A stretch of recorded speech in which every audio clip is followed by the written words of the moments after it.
Hello, I'm Eric Reno and this is Mobile Monday for tipsquirrel.com, and in this video we're going to look at this.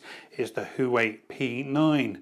Now this has been out for a little while and it's designed for photography in mind, so I've been taking it out for a couple of weeks thanks to my friends at 3. Okay, first impression, well, it's great but it's half slippery.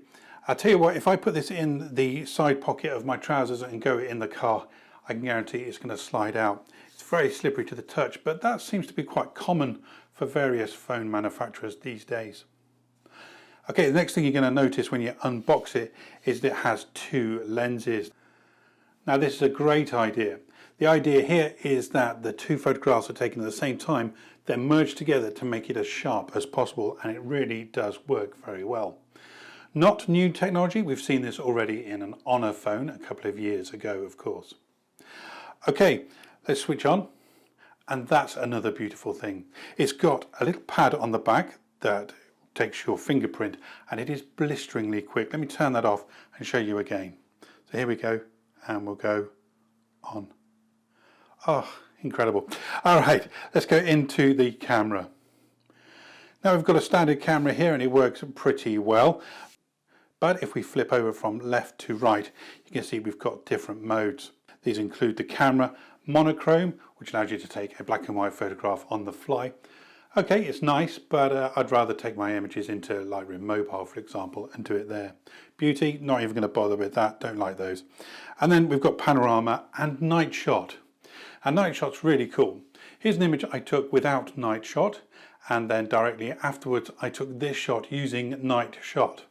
Now what happens here is that the P9 will take a series of images and it'll pile one on top of the other, much like HDR. Then it puts it all together and then produces one image. Works really, really nicely. You do have to keep your camera very still. I was using a tripod to take that image.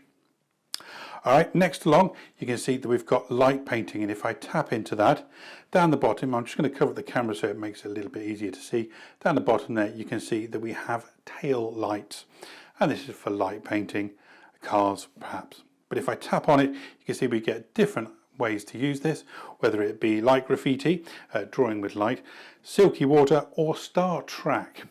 Now I tried silky water with limited success, not because anything was wrong with the camera, but because it's so light that even locked down on a Joby tripod, it was very difficult to keep still, even with a little bit of wind. Okay, so that's that one. Let's go back in again. So there we go. I forgot to mention HDR works much the same as any other HDR on other cameras. Okay, I'm going to go back. Let's go back into the camera mode. There we go. And then when I do so, at the top of the screen here, you can see that we have this picture of an aperture. If I tap on that, it then allows us to choose where the point of focus is going to be. I've already taken a photograph in this mode earlier on, and you can see here that I've got 3 minifigs.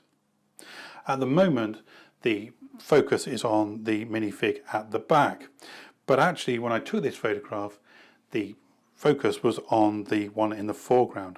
So I can tap on here, tap on the foreground character, and then adjust the aperture to how I want it to be.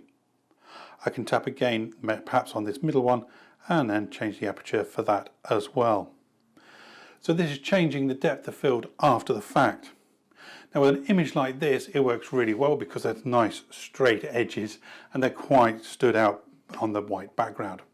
However, if you try something a little bit more fancy, a bit more busy, it does struggle a little bit. That's because it's all done through software. Okay, I'm going to go back again and we'll come out of that mode. There we go. Now there is a video mode, and I'm a big fan of video on this particular mobile phone. And if you've been watching any of the recent tipsquirrel.com videos that I've made, well, I've used this as the main camera. Okay, let's go back into photo. Last but by no means least is the Pro mode. Now I'm going to try and get the Pro mode up. There we go. Alright, so I'm going to cover up the screen just so you can see it a little bit clearer. You can see that we can then adjust manually different features of the camera, including the shutter speed, the ISO, etc. And this is great. I've seen better, I'll be honest with you, but it's still a nice way to tinker around with your photographs. When I say I've seen better, this is my preferred camera up until now, the LG G4, but this does give this a little bit of a run for the money. However, the P9 doesn't shoot RAW, and if you're advertising a phone for photography, I would have thought that would have been one of the key issues. But there you go. No RAW on this one, but maybe in the future. That's it. I'm Eric Renault. This has been Mobile Monday for tipsquirrel.com. We've been looking at the Huawei P9. Again, thanks to 3 for allowing me to have a little bit of a play. I'll see you again next time. Bye-bye for now.